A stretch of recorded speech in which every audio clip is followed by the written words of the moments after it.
Mesdames, Messieurs, peuple congolais, je vais ici vous faire le décryptage des dernières nouvelles du Sassoland.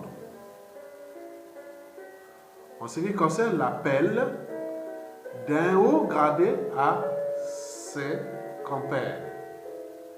Faisons suite à la mort du général Jacques Morlende, mort ici à Paris, à l'hôpital Saint-Louis à côté, dans le 10e arrondissement de Paris. Mesdames, Messieurs, cet appel a été publié le 21 octobre 2018 dans le site de la résistance qui s'appelle La Voix du Peuple. Vous pouvez retrouver l'intégralité de cet appel dans le site qui s'appelle La Voix du Peuple. Et cet article est paru le 21 octobre 2018. Je vais le lire.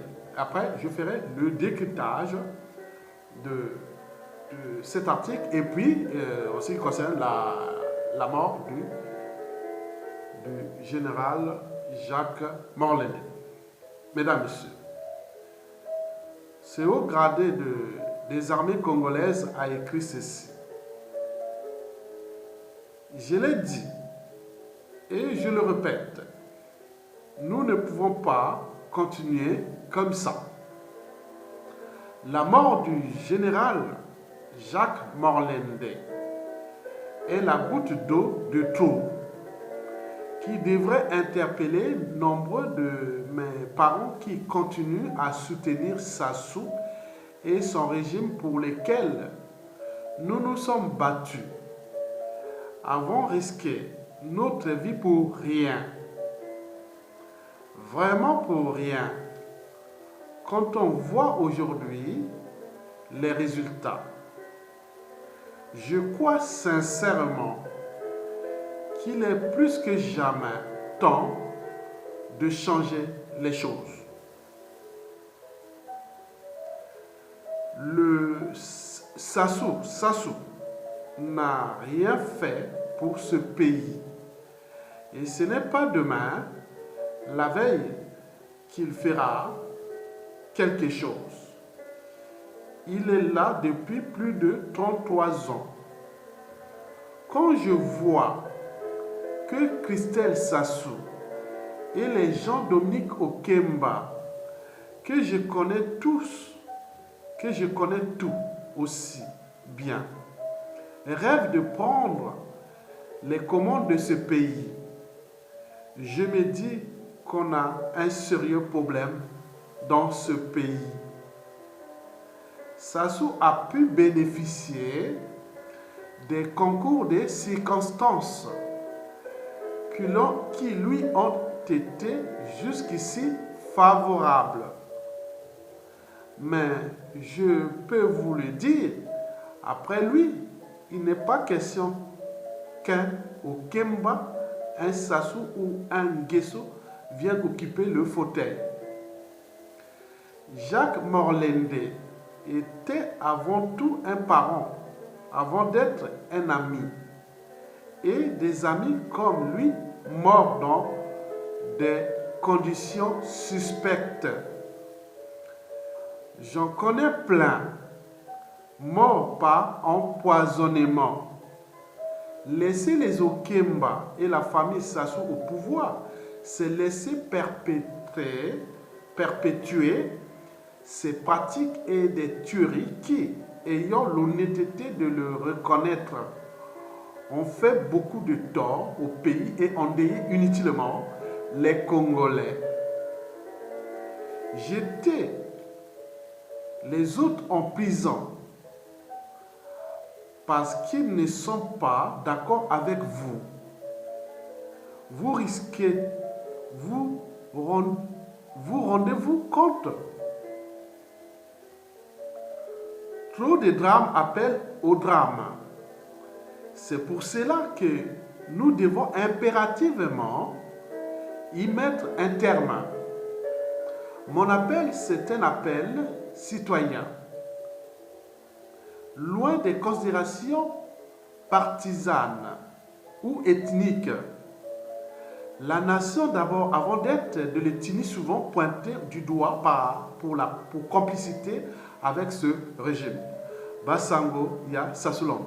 Ça, c'est ce qui a été écrit. Bon, bref.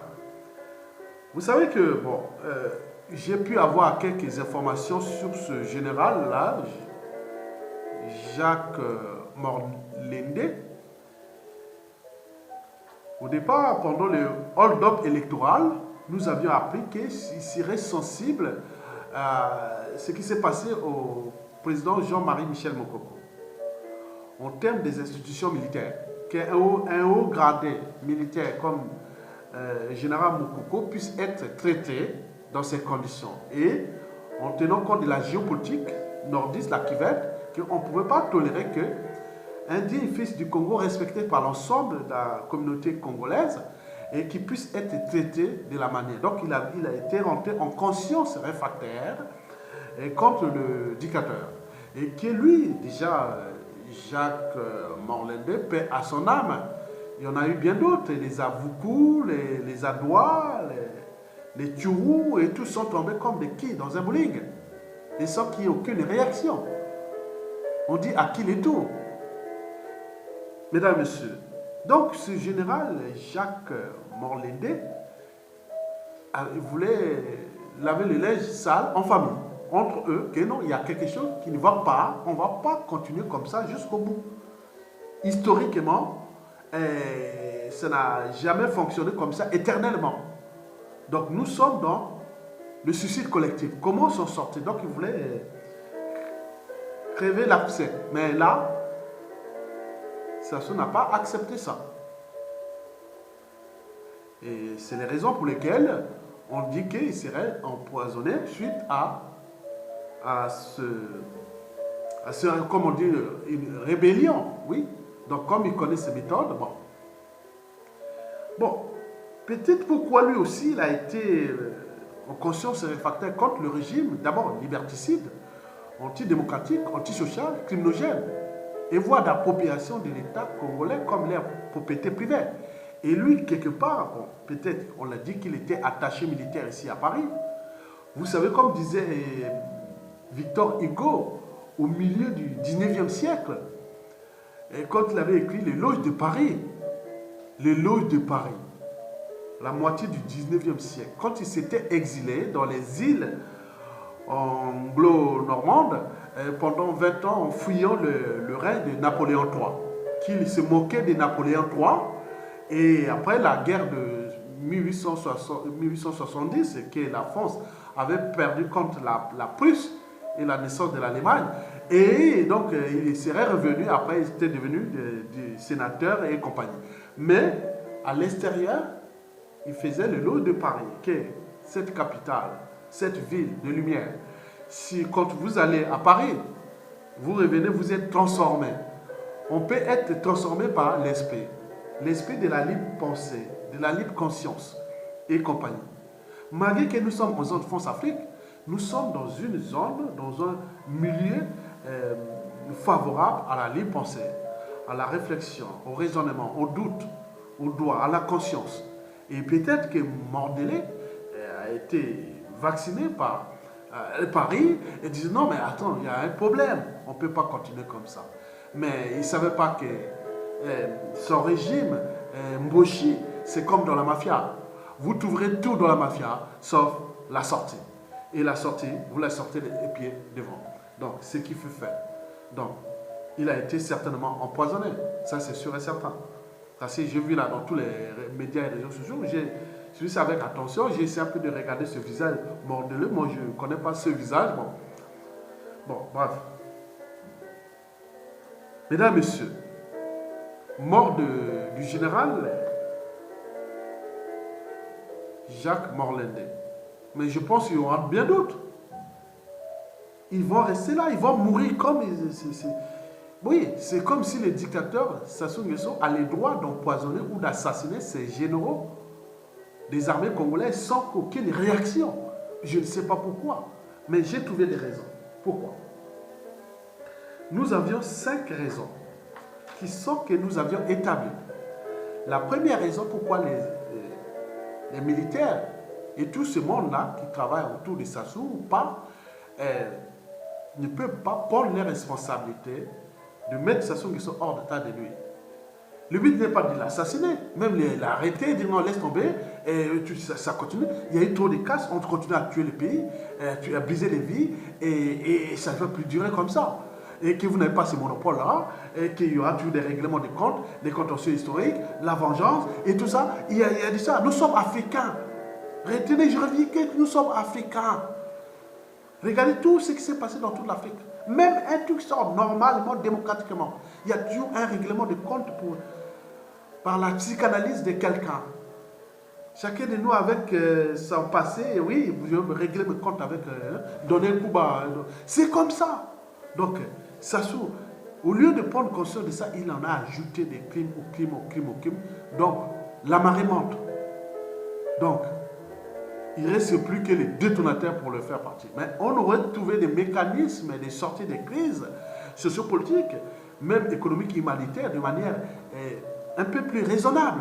Mais là, ça risque de se terminer dans les chaos. Et dans les chaos, comme il a 97% d'ennemis, du nord au sud, de l'est à l'ouest, bien sûr qu'il y aura une coalition qui peut venir d'en masse pour attaquer ce clan-là et la tribu et compagnie. On est en Afrique, mesdames et messieurs. Je dis pourquoi ces gens-là n'arrivent ni parviennent pas à s'affranchir du dictateur Denis Sassou Nguesso. Il y a d'abord par ce qui concerne ses armées. Je parle de toutes les armées, la police et tout ce monde-là. Les forces qui devaient protéger le peuple et la nation. Il ne peut pas pourquoi. Parce qu'il y a 5 critères. Le premier critère qui les font, que ces officiers et tous ces gens-là deviennent inactifs face au régime qui est en train de noyer le pays et briser des vies, mais ils sont complices. Oui. La première, c'est la franc-maçonnerie. Parce que la franc-maçonnerie est devenue un super parti politique. Donc tous ces officiers-là, pour avoir des postes de responsabilité, des fonctions, des privilèges, il faut être franc-maçon. Donc la franc-maçonnerie, il y a des codes. On ne trahit pas. Et par conséquent, ils sont obligés d'obéir au code du gourou, du grand maître et des loges qui est Sassou Nguesso. Donc tous ces officiers sont dans la franc-maçonnerie. En contrepartie, on leur donne des privilèges. Hein. Ils ont des privilèges, des salaires qui ne servent à rien. Hein. Des gros salaires énormes. Et donc, ils sont là, ils sont avec leur statut, c'est enrichi. Ils savent que si on les laisse là, tous ces biens risquent d'être confisqués et on pourra avoir des problèmes. Donc, ils se tiennent, ils se soudent entre eux. Et c'est un truc sans fin parce que ça ne n'est pas... C'est un être mortel. Le régime peut tanguer à tout instant ou chavirer à tout instant. Et ça là, et ces officiers, tout ce monde, ils seront attrapés comme des lapins. Certains vont rester des exilés à vie, à l'étranger. C'est pas bon. Au lieu de prendre les responsabilités d'un officier, ils oublient même les fondamentaux d'une armée. Protéger le peuple et la nation, quel que soit le régime politique. Donc, la franc-maçonnerie a bloqué tout. Et d'ailleurs, même au niveau de la résistance, et ils sont là, ils s'échangent des réseaux entre eux. C'est vraiment un saccage, la franc-maçonnerie au Congo. Ça, c'est le premier critère. Le deuxième critère, c'est tout simplement les problèmes d'habitude de consommation. Qui j'appelle par exemple au Congo, l'eau coûte cher, l'eau déjà insalubre et empoisonnée est plus chère que les boissons alcoolisées. L'alcool coule à flot. Et si ça ne suffit pas, ceux qui sont devenus un peu plus ou moins peut-être musulmans ou pas, bon, il y a les églises de réveil, il y a les mosquées de réveil, et tout ça mélangé, c'est un lavage de cerveau énorme. C'est bien structuré, organisé et autres. Vous avez vu par exemple les policiers, ou même les militaires, bourrés comme ça. On appelle les policiers, les policiers là, ils sont alignés comme ça. Il y a un qui prend des grosses bouteilles de 1,5 litre d'alcool, fort jusqu'à 30 ou 40 degrés. Vous imaginez? Déjà boire l'alcool à plus de 8 degrés, ça cogne. Hein? Mais au-delà, on les refait comme ça. Et voilà. Les gars comme ça, demi-litre. La bouche ouverte comme ça. Mais la réaction est instantanée. Excusez-moi. La réaction est instantanée au niveau du cerveau.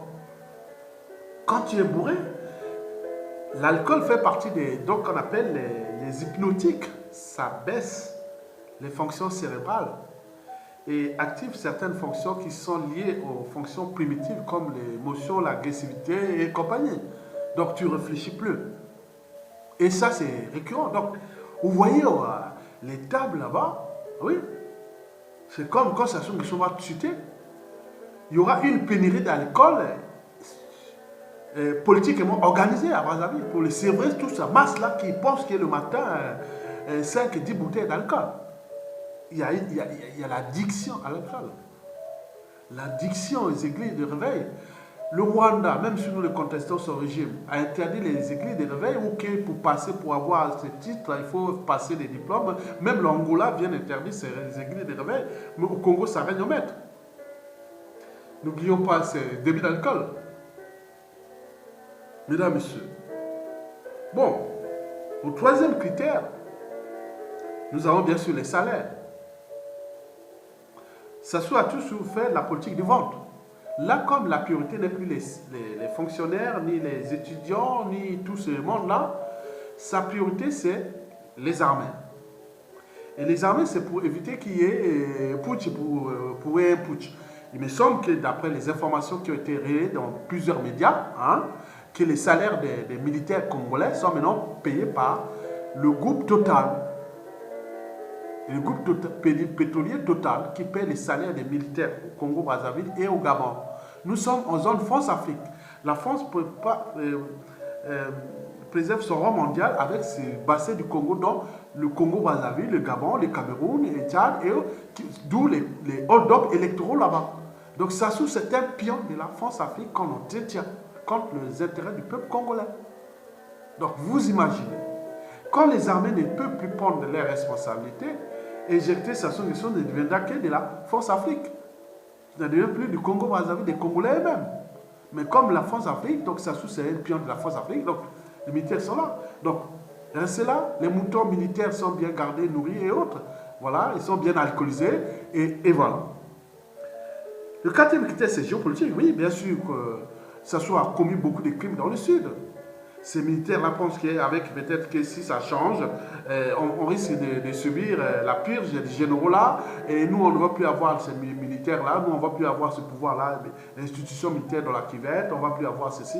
Mais à quoi ça sert une armée qui va tuer sa population, quoi? Ça ne sert à rien. Et en plus, ça coûte cher au niveau du budget de l'État. Elle est inutile, inutilisable. Elle est inutilisable, cette armée. C'est jamais vu. Nous avions cette armée avant 1997. Depuis là, on n'a plus d'armée. L'armée des armées est haute. Il faut avoir honte les fondamentaux d'une armée. Donc cette armée-là est payée, nourrie par la France-Afrique, à travers le groupe pétrolier Total et Eni et toute compagnie qui paye les salaires de ces militaires-là au détriment de l'hôpital congolais, de tout ça. Voilà, c'est une honte, c'est une trahison déjà militaire. Vous prenez percevez les salaires, alors que le peuple, les fonctionnaires, les administrations sont dans la merde, les pensions de retraite depuis 2 ans, rien du tout. La Java que les indicateurs a fait, et vous êtes là en train d'accompagner le régime. Le 5e critère, bon, bien sûr, qu'il est celui de l'emprise. Sassou c'est l'emprise de Sassou sur ces gens-là. Il y a une emprise. L'emprise est psychologique. Quand vous êtes dans le cadre de la manipulation mentale, oui, bien sûr, vous êtes sous l'emprise. Pourquoi? Parce que nous avions dans la stratégie de la manipulation, quand on voit la stratégie de la manipulation mentale, bon, qu'est-ce qu'on rencontre dans les stratégies de manipulation des masses? Je vais prendre par exemple la première stratégie. Il y a 10, c'était écrit par Noam Chomsky. Voilà. Donc, il y a 10 stratégies de manipulation des masses. Sassou utilise ces 10 stratégies-là. Il y a d'autres stratégies qui sont bonnes. Quand vous êtes à Brazzaville, là, pendant les militaires, les citoyens, tout ça, Tout est organisé, structuré, managé pour vous, pour rendre comme ça.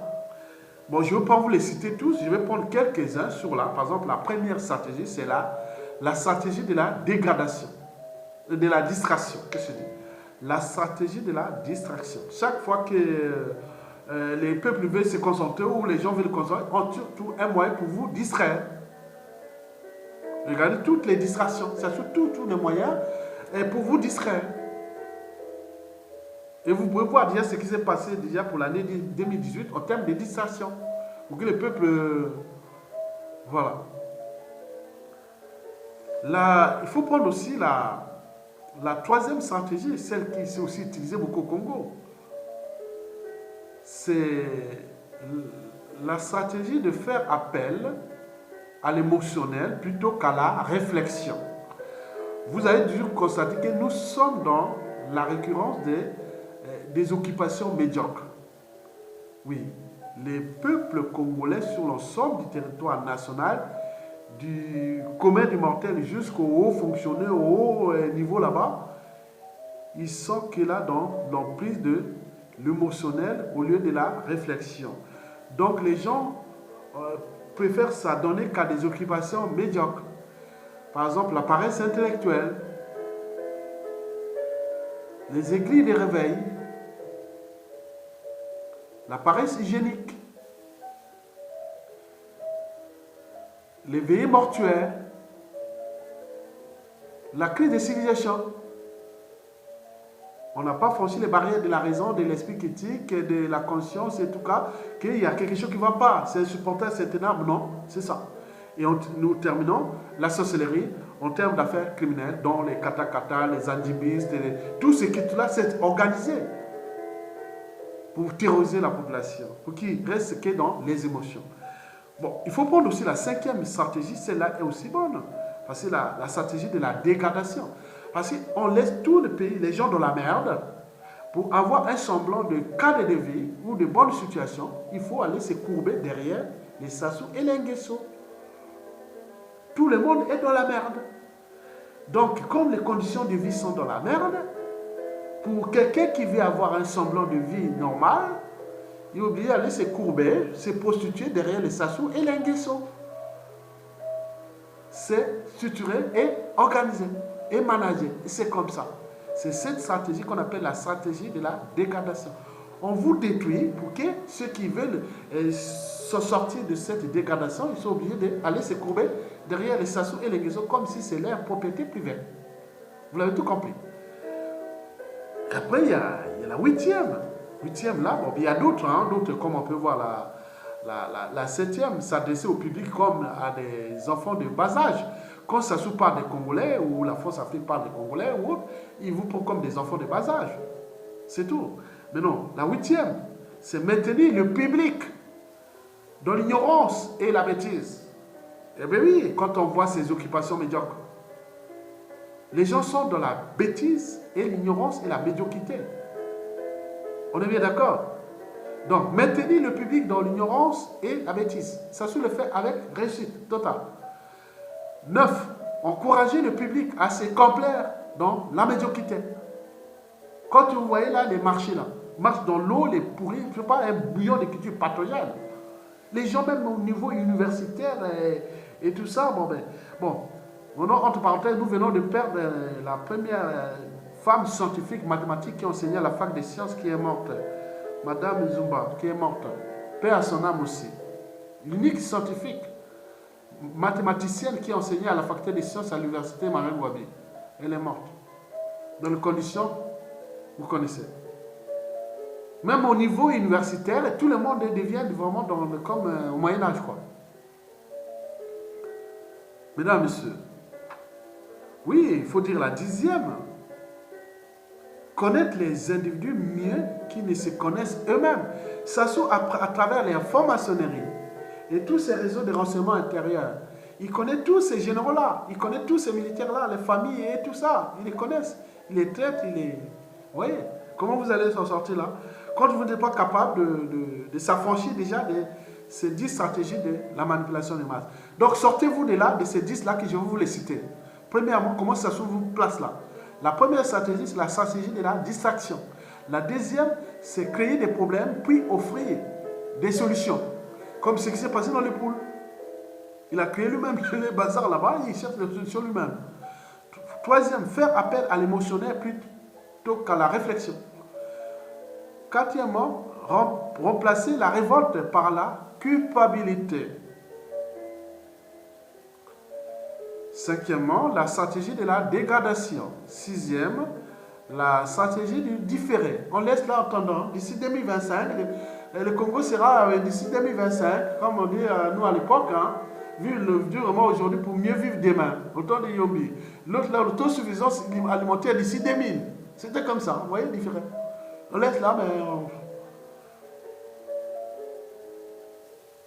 7. S'adresser au public comme à des enfants en bas âge. 8. Maintenir le public dans l'ignorance et la bêtise. 9. Encourager le public à se complaire dans la médiocrité.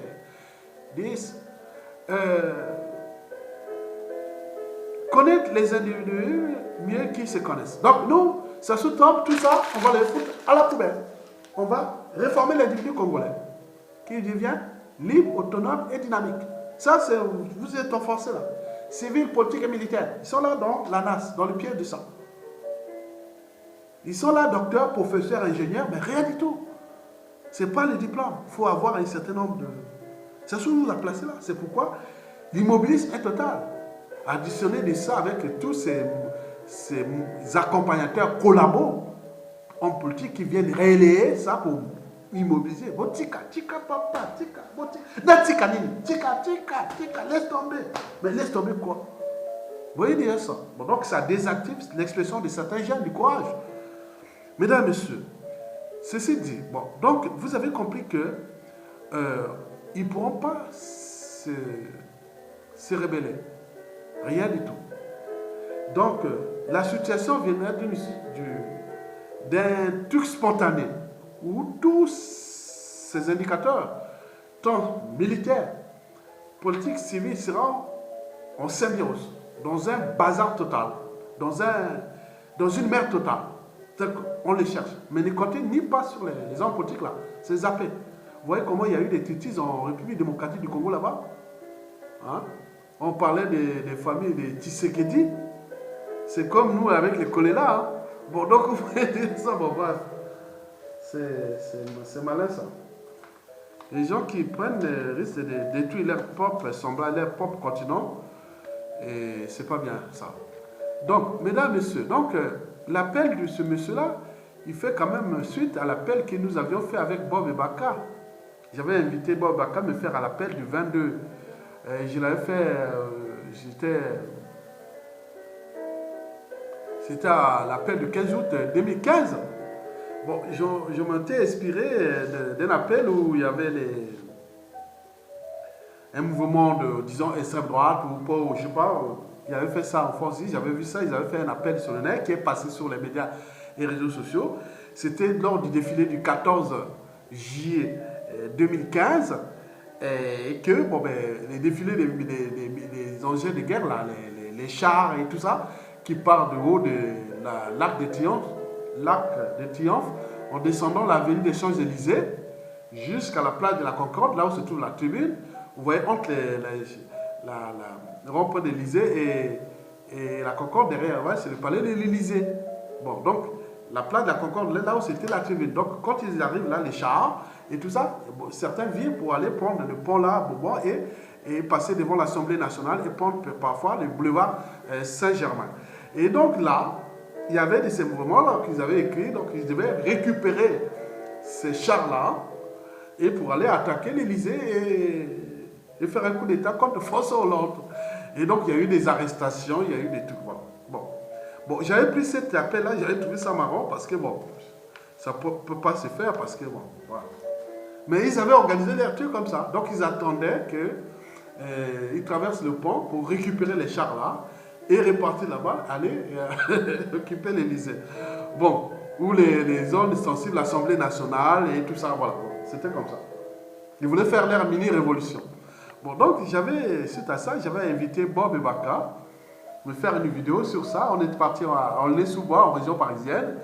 Et donc, j'ai fait cet appel-là, qu'il avait même enregistré, qui est là dans ses pages des vidéos de Bob Ebaka. Il rigolait, il dit, ah tiens, Aya Tonga, vous êtes les jeunes des années 80 qui étaient les alliés des jeunes de Sassou. Nguesso, maintenant là vous les contestez, regardez à 50 ans, il est toujours là, bon, c'est la honte quoi. Bon, donc voilà. Donc on dirait, bon, quelle émotion d'entendre des gens qui étaient la jeunesse de Sassou dans les années 80, maintenant, ils sont maintenant contents. Oui, mais il y a quel imbécile qui ne change pas d'avis. Bon, bref. Donc j'avais fait cette note-là, j'avais écrit ceci. Bon, je vais prendre le milieu, après je termine. J'avais écrit ceci.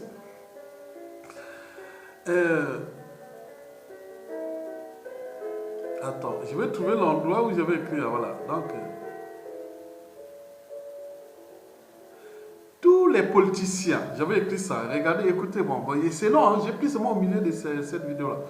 Tous les politiciens, gouvernements, parlements, Sénat et maires non démissionnaires seront suspendus de toutes leurs fonctions à compter de cette date hautement symbolique du 15 août 2015. Les forces de l'ordre, armée, gendarmerie, douane et police seront au service du peuple congolais qui les entretient. Et à cet effet, elles ont l'obligation absolue et devront, en exécution de leur mission, assister le peuple congolais lors de la prise de fonction de cette constituante après l'insurrection populaire, notamment en permettant et en facilitant le libre accès en toute sécurité des locaux suivants: le palais du peuple, palais présidentiel, le palais des congrès, palais, l'Assemblée nationale et le Sénat, et la radio et télévision nationale, etc. Les politiciens et les responsables. Les politiciens, les responsables hiérarchiques des forces de l'ordre et des administrations publiques à tous les niveaux qui, à compter de la diffusion nationale de cette proclamation, s'opposeraient aux décisions de salubrité publique et aux mesures provisoires édictées par la Constituante, doivent comprendre qu'il serait inéluctablement considéré comme trahissant le peuple et toutes les valeurs du Congo éternel. L'objectif annoncé de cet appel est de la restauration de la démocratie au Congo-Brazzaville d'un État de droit, conforme aux aspirations légitimes du peuple congolais, attaché fondamentalement à une vraie et réelle séparation et indépendance des pouvoirs exécutif, législatif, judiciaire et médiatique. Les participants au défilé militaire, au même titre que toutes les forces armées de la nation installées à Brazzaville et aux environs, doivent donc individuellement et collectivement se préparer à escorter le peuple souverain mobilisé, symbolisant l'image d'une armée respectueuse du peuple et des valeurs incarnées par le nouveau Congo, revenu au service de la nation et prêt à la défendre dans l'honneur et avec veillance en particulier.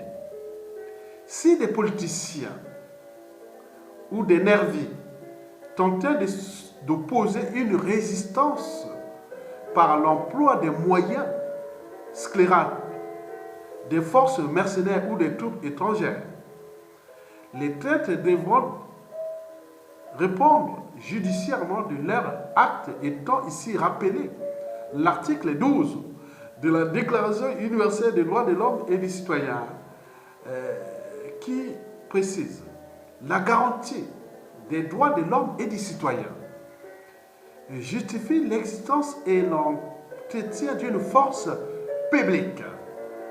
Mais cette force est donc instituée pour l'avantage de tous, et non pour l'utilité particulière de ceux auxquels elle est confiée.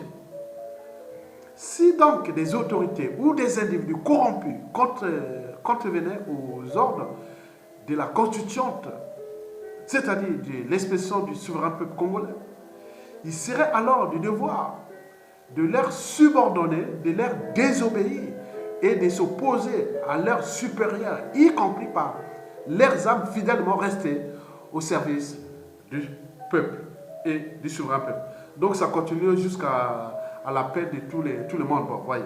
Donc, mesdames, messieurs, donc, je vous ai donné quand même quelques éléments de la situation et que vous pouvez prendre ça parce que, en fait, Mandela, bon, il avait changé de camp, hein, il ne voulait pas continuer comme ça. Bon, ben, comme le Yokrasi, le Sassoulande, c'est comme dans la mafia. Hein. Vous trouvez tout dans la mafia sauf la sortie. Donc, mais le problème, c'est que les gens annoncent et font des faits d'annonce, annoncent. Non, on ne doit pas annoncer. C'est quelque chose qui est spontané. Sassou n'a jamais été aussi faible. Il est au bout de rouleau et au bout de nerfs. Et tous les indicateurs, même macroéconomiques, sociopolitiques, économiques, humanitaires, tout ça sont au rouge contre lui. Mais pourquoi chercher encore à faire des faits d'annonce qu'on va faire ça? C'est une façon de l'avertir. Non. Donc tout ce monsieur-là, ce haut gradé-là, qui a écrit ça, de l'armée, bien sûr, c'est motivant, mais il n'y aura aucun effet. Donc arrêtez de... Donc si vous connaissez ces gens, vous connaissez le milieu de Sassou, vous savez bien que Sassou est un être mortel. Il va mourir, mais il va vous laisser une merde.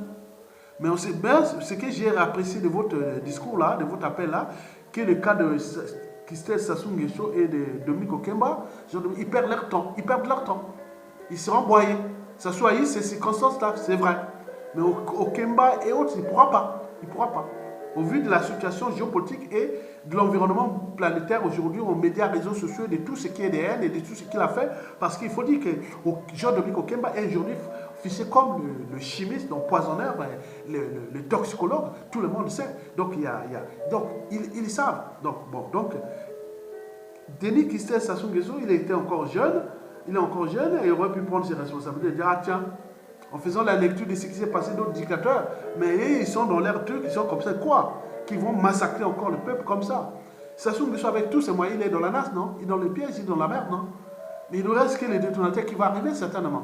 Mais eux, ils pensent qu'ils vont faire ça comme ça, on va mélanger avec quel cadre, quel intellectuel, quels gens qui vont faire là, dans ce pays-là.